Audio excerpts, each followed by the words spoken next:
देखिए ये class Laplace transform का नेक्स्ट टॉपिक है लाप्लास ट्रांसफॉर्म पीरियोडिक फंक्शन। तो सबसे पहले बात करते हैं पीरियोडिक फंक्शन क्या होते हैं। ऐसे फंक्शंस जो बार बार अपने आप को रिपीट करें वो पीरियोडिक फलन कहलाते हैं। आवर्ती फलन का लैप्लास ट्रांसफॉर्म। तो आवर्ती का मतलब जैसे आपका सबसे अच्छा एग्जांपल जैसे y is equal to sine t हो गया। आप ये t ले लें, इधर y ले लें, तो आप देखेंगे साइन का ग्राफ जो है वो इस तरह से चलता है। ठीक है, तो या cosine y is equal to cos t ले लीजिए, तो y is equal to cos t में भी क्या होगा, ये यहाँ से स्टार्ट हो जाएगा, बस इस तरह से चलेगा। ये t हो गया, इधर y हो गया। तो ये ऐसे फंक्शंस जो है वो आपके पीरियोडिक फंक्शन कहलाते हैं। अब इसमें मान लिया सपोज करिए अगर कहा जाए कि आवर्तकाल कितना होगा, यानी कि टाइम पीरियड इसका कितना होगा, तो इसका जो पीरियड है या केवल पीरियड कहें तो जब ये अपने आप को दोबारा से रिपीट करने लगेगा। जैसे मान लिया यहाँ से स्टार्ट हुआ है और फिर उसके बाद देखिए ये इतने के बाद तब जा करके फिर रिपीट करेगा। तो इसलिए ये इतना जो है ये आपका आवर्तकाल कहलाएगा, इतना ड्यूरेशन, और इसको फिर हम कैपिटल टी से डिनोट करेंगे। तो ये पॉइंट आपका जो है वो टी बन जाएगा।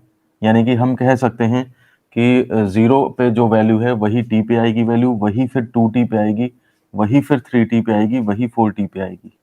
आवर्तकाल का मतलब है उसके बाद वो फिर से अपने आप को पूरा का पूरा दोहराएगा। आप ये फर्क नहीं कर पाओगे कि ये पहला वाला मोशन है या दूसरा वाला मोशन है या तीसरा वाला मोशन है। जैसे पेंडुलम का मूव करता है तो वो कितनी देर पहले से मूव कर रहा है आप नहीं बता सकते। वो 4-5 दिन पहले से मूव कर सकता है, या फिर उसके बाद घड़ी जैसे पेंडुलम क्लॉक है मान लिया, या इस तरह की चीजें हैं, तो कितनी देर पहले से मूव कर रहा है, 2 घंटे से मूव कर रहा है या अभी अभी मूव करना स्टार्ट किया, ये आप नहीं बता सकते। एक आवर्त खत्म हुआ तो बस सारी कहानी खत्म, फिर दोबारा से वो अपने आप को रिपीट करने लगता है। तो ऐसे अगर फंक्शंस हमारे पास हैं पीरियोडिक फंक्शंस और उनका लैप्लास ट्रांसफॉर्म निकालना पड़े हमें, तो उस केस में कैसे निकाला जाता है। अगर आवर्तकाल वगैरह दिया हो इस टर्म में तो उस केस में फिर उसे कैसे निकालते हैं। अदरवाइज साइन टी का तो आप निकाल सकते हैं लैप्लास ट्रांसफॉर्म, कोई दिक्कत नहीं है। अगर हमें टाइम पीरियड वाइज इसका उसके उसमें कैलकुलेशन करनी हो तो उस केस में कैसे कैलकुलेशन करी जाएगी, तो वो चीज़ हमें कैलकुलेट करनी है। तो पहले तो हम स्टेटमेंट लिख लेते हैं, एक फॉर्मूला इसमें है वो याद कर लेंगे आप, तो आपका काम चल जाएगा। हम फॉर्मूला पहले देखेंगे, फिर वो कैसे आया वो देखेंगे, उसके बाद तब इसके ऊपर क्वेश्चंस करेंगे। तो सबसे पहले हम इसके ऊपर जो रूल है वो लिख लेते हैं। यदि एफ टी एक आवर्ती फलन है जिसका आवर्तकाल कैपिटल टी है, तो आपको उसका टाइम पीरियड दिया है, then Laplace of f t is equal to होता है 1/1 minus e to the power minus s t. ये टी मतलब आवर्तकाल है आपका capital T, 0 to t e to the power minus s t f t d t. ये formula है आपके पास। मतलब 1/1 minus e to the power minus s t आगे आ जाएगा, और एक इंटीग्रल आपको और परफॉर्म करना पड़ेगा। वो इंटीग्रल ऐसा होगा कि 0 टू इन्फिनिट नहीं होगा। जैसे लैप्लास को ओरिजिनली सॉल्व करते हैं तो 0 टू इन्फिनिट करते हैं ना, तो उस केस में 0 टू इन्फिनिट नहीं होगा, केवल 0 टू टी होगा, और e to the power minus s t f t d t ये सब उसी तरह से आ जाएंगे। आप देखिए हमने साइन थीटा और कॉस साइन टी का और कॉस टी का भी जो फॉर्मूला निकाला था वो किसकी हेल्प से निकाला था। साइन टी कॉस टी का भी फॉर्मूला हमने जो है वो ई टू द पावर में कन्वर्ट करके निकाला था, मतलब दूसरे तरीके से निकाल लिया था।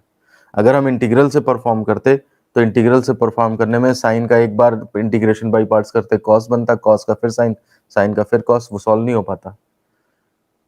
और यहाँ भी अगर आप टाइम पीरियड वाइज भी उसको तोड़ते तो 0 to capital T to 2t, capital 2t to 3t, कहाँ तक चलते चले जाते, इनफाइनाइट तक कैसे फिर सॉल्व करते। तो उन्हीं चीज़ों का जो सोल्यूशन है वो यहाँ पे आपको मिलेगा कि ऐसे केस में आपको कैसे काम करना चाहिए। चलिए तो हम इसका प्रूफ स्टार्ट करते हैं। हेडिंग डाल दीजिए प्रूफ। देखिए वी नो दैट वैसे लैप्लास ट्रांसफॉर्म की क्या परिभाषा होती है।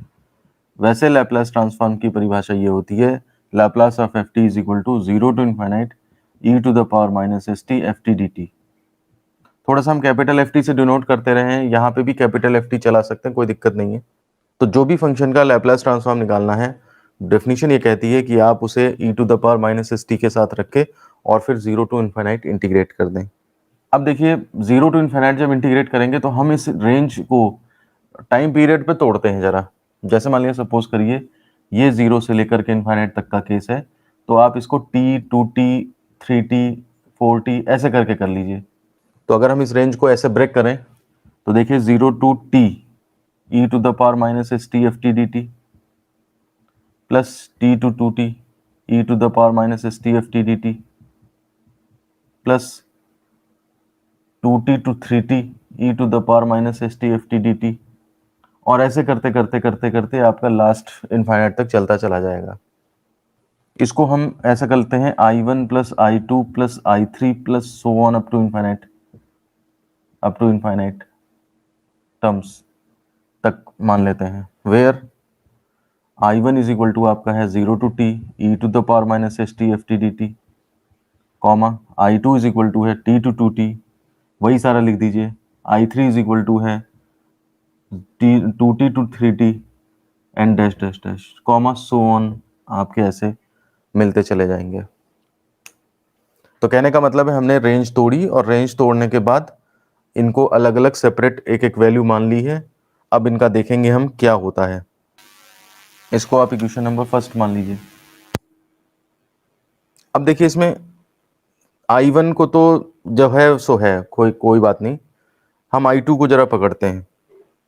नाउ एक्चुअली बाकी सारे जो हैं वो इसी की फॉर्म में आने लगेंगे, ठीक है ना। तो इसलिए पहले वाले को टच नहीं कर रहे हैं, बाकी को टच कर रहे हैं। तो i2 हमने सबसे पहले लिखा t to 2t e to the power minus s t f t d t. अब देखिए इसमें क्या करेंगे, t टू 2t और e to the power minus s t f t d t है, इसमें थोड़ा सा सब्स्टिट्यूशन करते हैं। क्या सब्स्टिट्यूशन करते हैं, इसमें आप पुट कर लीजिए small t equal to capital T plus u। ये सब्स्टिट्यूशन अगर कर लें, देखिए ध्यान से सोचा गया है जिससे कि आपके सारे काम बन जाएंगे बस, ठीक है ना। अमित मौर्य क्यों, देखो क्यों का तो वही है कि इससे आपकी समस्याएं सॉल्व हो जाएंगी। ये चीजें जो हैं वो किसी ना किसी मैथमेटिशियन ने खोजी होंगी, समझे। हो सकता है लैपलास ने करी हो या जिसका जिसका वर्क रहा हो, तो इसलिए वो हमारे पास है इस टाइम पे। यही चीजें तो सोच करके तभी तो फॉर्मूले बनते हैं, इसलिए हर कोई मतलब एकदम से इससे काम आपका आसान हो जाएगा। ये है इसका जवाब, ठीक है। तो इसमें क्या करेंगे आप, एक तो t से और u आप बदल रहे हो तो डिफरेंशिएट कर दो, dt इज इक्वल टू, ये तो कांस्टेंट है आवर्तकाल, प्लस du, तो dt is equal to du आ गया। और साथ ही साथ लिमिट क्या बदलेगी, जब आपका t कैपिटल T था, एट t कैपिटल T, तो उस टाइम पे u की वैल्यू क्या हो जाएगी, यहाँ पे कैपिटल T कट जाएंगे, u 0 आ जाएगा। और फिर eight t equal to 2t था, तो उस केस में कैपिटल U क्या आएगा 2t, और ये यहाँ से t कट जाएगा तो t बचेगा केवल। तो मैं इसके बाद यहाँ लिख रहा हूँ hence i2 is equal to, कितना लिमिट बचेगी, t टू 2t की बजाय 0 टू t हो जाएगी, और e to the power minus s, t की जगह आ जाएगा आपका capital T plus u and f t, ठीक है ना। और एफ टी, टी की जगह पे क्या आ जाएगा, कैपिटल T प्लस यू, और डी टी की जगह कितना आ जाएगा, डी यू। मैं इसको मिटा नहीं सकता ना, क्योंकि इसी पे सारा काम होना है, तो इसलिए आप देखिए लिमिट्स चेंज करी है मैंने i2 की, ठीक है। तो जितना 0 टू 2t है, जो लोअर लिमिट है उसी पे pu जोड़ दिया है। तो इससे आपका हिसाब किताब बना करके 0 टू t और e to the power minus s t, और t की जगह t प्लस यू सब रख दिए मैंने, डी यू e की पावर में, अरे हाँ सॉरी t की जगह ही तो t प्लस यू रखा है ना, बिल्कुल। हमने क्या किया है, i2 पकड़ा, i2 को पकड़ के t की जगह capital T plus you replace किया है। कैपिटल T वही आवर्तकाल है, जो वो तो कांस्टेंट है, तो T T equal to D U आ गया। लिमिट्स चेंज कर दी, वह बदल गई, और बदल के एक्सप्रेशन हमारा जो i2 है वो ये आ गया है। अब देखिए इसमें क्या होगा, e to the power minus s t, ये बाहर निकाल सकते हैं क्योंकि इसके अंदर सब कांस्टेंट है। वेरिएबल क्या है, वेरिएबल टी की जगह यू रखा है, तो इसके अंदर बचेगा 0 to t e to the power minus s u. अच्छा, बात आती है एफ टी प्लस यू क्या होगा, मुझे एक बात बताइए सोच के, एफ टी प्लस यू, नहीं कैपिटल टी प्लस यू, ये चीज एफ यू के बराबर होगी कैसे? ये इसलिए बराबर होगी क्योंकि हमने वेरिएबल में आवर्तकाल जोड़ा है। आवर्तकाल की डेफिनेशन ही यही होती है कि उतने पे फिर से फंक्शन की वैल्यू वही रिपीट कर जाती है। तो इसलिए जो अंदर एफ टी प्लस यू आया है, इसको आप क्या लिख सकते हैं, इसको आप फिर से एफ यू ही कर सकते हैं, डी यू। अब इसके बाद ये देखिए, ये जो इंटीग्रेशन है आपका, ये पूरा का पूरा इंटीग्रेशन I1 से मैच करता है, केवल बस वेरिएबल ही तो चेंज है, वहां पे स्मॉल टी की फॉर्म में था, स्मॉल यू की फॉर्म में है। अगर आप इंटीग्रेशन परफॉर्म करोगे और वही लिमिट 0 टू टी रखोगे आकर के यहाँ पे, तो आपको वही सब चीजें मिलेंगी, वही आंसर इसका आएगा, वही आंसर उस इंटीग्रेशन का भी आएगा, बस ये टी में था वो यू में है बस। तो उससे कोई फर्क नहीं पड़ता, वो तो टी की लिमिट कैपिटल टी में रखोगे और यू की लिमिट कैपिटल टी में रखोगे, आंसर सेम आएगा सबका। तो इसलिए मेरा ये वाला इंटीग्रेशन जो है वो सीधे सीधे सीधे I1 ही बन जाता है, ये I2 की वैल्यू आ जाती है। ये आप I1 की वैल्यू को तो इक्वेशन नंबर 2 डाल दें, I2 की वैल्यू को इक्वेशन नंबर 3 डाल दें। तो मैंने अपना सेकंड इंटीग्रल फर्स्ट की फॉर्म में चेंज कर दिया है इस सब्स्टिट्यूशन की हेल्प से। तो अमित, जो तुम पूछ रहे थे ना क्यों, तो उस क्यों का जवाब ये है कि ये फायदा मिला इसलिए हमने क्यों करा, ठीक है। अब देखिए कहानी फिर से दोहराई जाएगी क्या, अब ये तो अब नाउ, अब नीचे लिखे नाउ I3 को लेना शुरू करिए, तो वो क्या था 2t to 3t, 2t to 3t e to the power minus s t f t d t. इसमें आप क्या करेंगे, अब स्मॉल टी की जगह, आप समझ रहे होगे आप क्या करना है, स्मॉल टी की जगह हम नीचे वाली लिमिट 2t रख देंगे, 2t प्लस यू, तो dt तो du हो जाएगा। अब at limit t equal to 2t जब लोगे तो 2t पे ये 2t कट जाएंगे, u 0 आ जाएगा, और जब लिमिट आप 3t लोगे तो 3t में से 2t घटेगा, एक t बचेगा, यही आएगा। Hence I3 is equal to फिर से 0 to t e to the power minus s, और क्या होगा, t की जगह क्या रखा है, 2t रखा है, तो 2t प्लस यू, और f 2t प्लस यू आएगा। इसमें से आपका s 2t 2st बाहर आ जाएगा, और e to the power minus u, और ये फिर से एफ यू हो जाएगा। आवर्तकाल तो यही होता है ना, चाहे आप आवर्तकाल सिंगल जोड़ो, चाहे आवर्तकाल डबल जोड़ो, चाहे ट्रिपल जोड़ो, चाहे 4 टाइम्स जोड़ो, आपका वही आना है फंक्शन, तो एफ यू ही आएगा। ये फिर से I1 बन जाएगा, और e to the power minus 2st I1 बनेगा, ये इक्वेशन नंबर 4 होगी। तो I2 ये बन गया, ठीक है ना। सिमिलरली अब देखिए पैटर्न पहचान में आ गया होगा। सिमिलरली आप लिख सकते हैं कि I3 जब निकाला जाएगा तो e to the power minus 2st के बजाय 3st आ जाएगा, क्योंकि उसमें t equal to u plus 3t put करोगे, तो 3st और I1, ये equation number 5 and so on. बस ऐसे लिख दिया हमने ताकि ये पता लगे कि सारे बाकी इस तरह धीरे धीरे निकलते चले आएंगे। तो इन सारी वैल्यूज को अगर हम फर्स्ट में सब्स्टिट्यूट कर दें, सब्स्टिट्यूटिंग 3, 4, 5, और ये इन सबको फर्स्ट में, इन फर्स्ट एंड सो ऑन इन फर्स्ट, तो ये हो जाएगा आपका Laplace of f t is equal to I1 plus ये वाला हो जाएगा आपका e to the power minus s t I1, ये वाला हो जाएगा e to the power minus 2st I1 plus e to the power minus 3st I1 plus so on.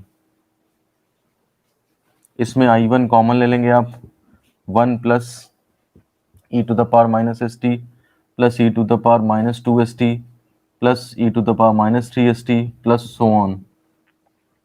ये आपकी जीपी बन गई, ये जीपी है आपकी, first term 1 common ratio e to the power minus s t, ठीक है ना, बार बार उसी का मल्टीप्लाई होता चला जा रहा है।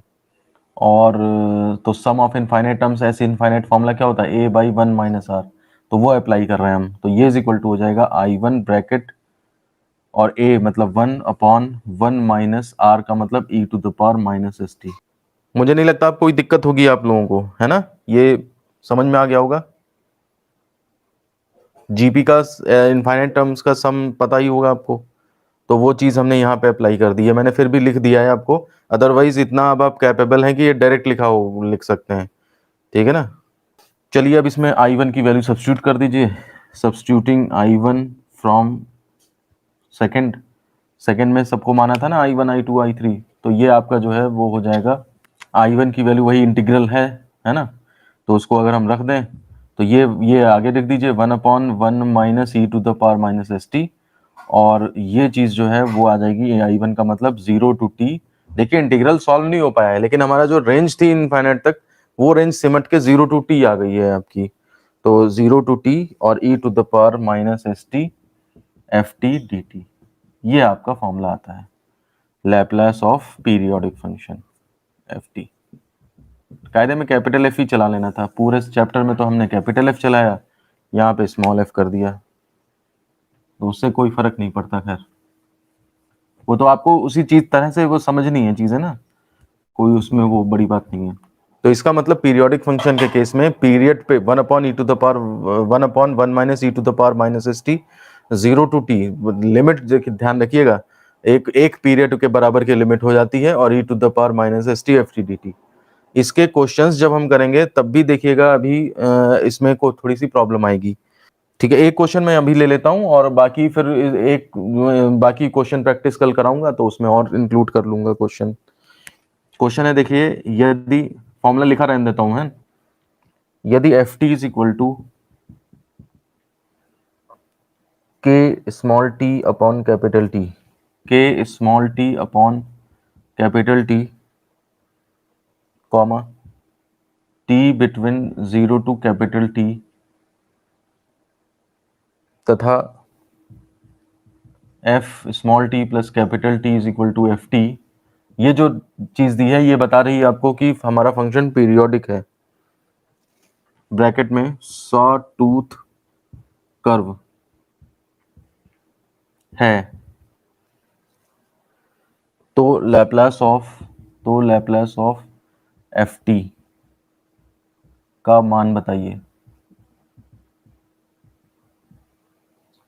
ये क्वेश्चन है हमारे पास, f t equal to k t by capital T, t between 0 to t, तथा f t plus capital T equal to f t, saw tooth curve है, तो लैप्लास ऑफ एफ टी का मान बताइए।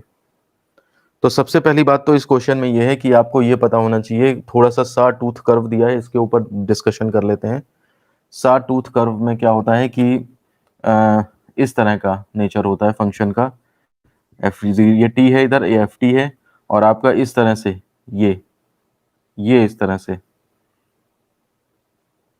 इसको हिंदी में बोलते हैं सा माने आरी, तो आरा टूथ मतलब दंती, दांत, कर्व का मतलब आरा दंती कर्व, कर्व मतलब वक्र। तो जैसे आरी के दांत होते हैं, आरी के दांत की तरह का ये कर्व होता है, इसलिए इसे सा टूथ कर्व कहते हैं। देखिए ये यहाँ पे के कांस्टेंट है ना, और ये फंक्शन है, तो y is equal to m x, हो गई लाइन इस तरह की, m आपका k हो गया, k by T capital T, और x जो है वो t हो गया, x की जगह t, y की जगह ft, और m आपका जो स्लोप है वो k बाई टी हो गया। तो एक जैसे ये स्ट्रेट लाइन बनी, लाइन बनी, उसके बाद फिर से वही स्ट्रेट लाइन रिपीट करेगी, उसके बाद फिर से वही स्ट्रेट लाइन रिपीट करेगी, उसके बाद फिर से वही स्ट्रेट लाइन रिपीट करेगी, तो आपका जो आवर्तकाल 0 to t आएगा, t के बाद फिर वो करके ये 2t हो जाएगा, ये फिर करके 3t हो जाएगा, ये फिर करके 4t, इस तरह से ये चलता रहेगा। ये आपका पीरियोडिक फंक्शन है। वो बता भी रहा है यहाँ पे कि t जो है 0 to t के बीच में, 0 to t के बीच में फंक्शन इस तरह से डिफाइंड है, और जब हम टी के बाद पहुंचते हैं, मतलब एक आवर्तकाल के बाद पहुंचते हैं, तो फिर से वहीं से शुरू हो जाता है, यानी कि जो जैसा चला था वैसा फिर से रिपीट होने लगता है। तो ऐसे एक फंक्शन का आपको लैप्लास निकालिए। देखिए तो बिना उसके भी निकाल सकते थे, लेकिन इस तरह से आपको और ज्यादा अच्छी तरह समझ में आ जाएगा, ये चीजें सब पूरी तरह से बिल्कुल एकदम डायग्राम में दिखने लगेंगी। मुझे बताइए क्वेश्चन समझ में आया? और ये मैं बता दूं, सा टूथ कर्व की जरूरत कहाँ पड़ती है? अगर आपने फर्स्ट सेकेंड सेमेस्टर में सीआरओ देखा था, सीआरओ या सीआरटी देखा था फिजिक्स में, तो उसमें जो मतलब एक तो लाइन होती है, इलेक्ट्रॉन बीम जब जाती है तो उसको वाई प्लेट पे सिग्नल लगाते हैं तो ऊपर नीचे मूव करती है, एक्स प्लेट पे सिग्नल लगाने से वो हॉरिजॉन्टली मूव करती है। तो एक्स प्लेट पे जो सिग्नल लगाया जाता है वो आपका यही सा टूथ कर्व होता है। सा टूथ वोल्टेज लगाते हैं जिससे कि ये बार बार इस तरह से पहले जाती है, फिर लौट आती, फिर जाती है, इस तरह से बार बार स्क्रीन पे पहले इधर से जाएगा वोल्ट बीम, फिर लौट आएगी, देखो जाएगी फिर लौट आएगी, फिर जाएगी फिर लौट आएगी। तो बार बार इस तरह से जो है वो ऐसे ऐसे हॉरिजॉन्टली जाती रहती है। तब उसके ऊपर डॉक्टर क्या करता है कि जो आपके हार्ट से जो है वो निकाल के वायर, वो पीजो इलेक्ट्रिक इफेक्ट के बेसिस पे, और वायर निकाल के लगा देता है सीआरओ में, और फिर आपको यहाँ पर हार्ट की बीट ऐसे ऐसे करके ऐसे ऐसे दिखाई देने लगती है। अगर मान लिया सपोज करिए ये साटूथ वोल्टेज ना लगा, तो उस केस में जो है हमें बस ऐसे ऐसे लाइन दिखाई देगी, हार्ट बीट वैसी नहीं दिखाई देगी। तो विजिबल कराने के लिए हम क्या करेंगे, बीम को आगे भी बढ़ाएंगे और फिर वो हार्ट की बीट्स के हिसाब से ऊपर नीचे चलेगी, तब जाकर के आपको इस तरह का वो ईसीजी वगैरह करते हैं तो इस तरह का वेरिएशन दिखाई देता है। खैर हमारा काम है यहाँ पे इस क्वेश्चन को सॉल्व करना। तो देखिए हम क्या करेंगे इसमें। तो देखिए लैप्लास ऑफ एफ टी हमारे पास फॉर्मूला है वन, ये फॉर्मूला लिख लीजिए, वी नो दैट ये फॉर्मूला हमारे पास मालूम है हमें, तो एफ टी की वैल्यू डाल दें हम। ठीक है, तो नेक्स्ट लाइन में मैं अब सीधे डाल ही रहा हूँ वैल्यू, 1/(1 - e⁻) और 0 to t e⁻⁻ और एफ टी का मतलब के t by capital T and D t. अब देखिए इंटीग्रेशन बहुत अच्छा है, के बाई कैपिटल टी तो कांस्टेंट है, बाहर निकाल लो, ये हो जाएगा के by capital T 1 - e⁻ S capital T है, ये कांस्टेंट वैल्यू है, और अंदर रह जाएगा 0 to t एस टी, हाँ ये स्मॉल है अंदर, डी टी। तो देखिए फर्स्ट सेकंड आप इंटीग्रेशन बाई पार्ट्स लगा देंगे इसमें, बस अब हमारे पास कैलकुलेशन रह गई है। ठीक है ना, अब हमें क्वेश्चन किसी से कुछ मतलब नहीं है, आवर्तकाल टी हमने रख दिया इसमें, 0 to t रेंज रहती थी उसमें फंक्शन ये डिफाइंड ही है। अब बस आपको सॉल्व करना है, k बाई टी 1 - e⁻ ये कैपिटल टी होता है यहाँ, और अंदर हो जाएगा आपका फर्स्ट इंटीग्रेशन ऑफ सेकंड मतलब e⁻ अपॉन -s, इस पे आपकी लिमिट, ये करली ब्रैकेट लगाओ, ठीक है ना, तो इस पे लिमिट लग जाएगी 0 to t माइनस, और डिफरेंशिएशन ऑफ फर्स्ट यानी 1 into e⁻ upon -s dt, ये 0 to t इंटीग्रेशन हो जाएगा, ये ऐसा होगा, ये हो जाएगा आपका k बाई टी 1 - e⁻ और इधर हो जाएगा आपका अपर लिमिट यानी कि t⁻ अपॉन -s, माइनस 0 रखेंगे तो 0 से 0 हो जाएगा, तो -0 थोड़ा सा इसी तरह से कर लो, चलो ठीक है, ये लिमिट रख दी, माइनस इधर क्या हो जाएगा, माइनस माइनस प्लस हो जाएगा, तो 1/s प्लस 1/s, और e⁻ को करोगे तो e⁻ अपॉन -s फिर आएगा एक, और इस पे लिमिट लग जाएगी 0 to t, ये रहेगा, ये हो जाएगा k by capital T 1 - e⁻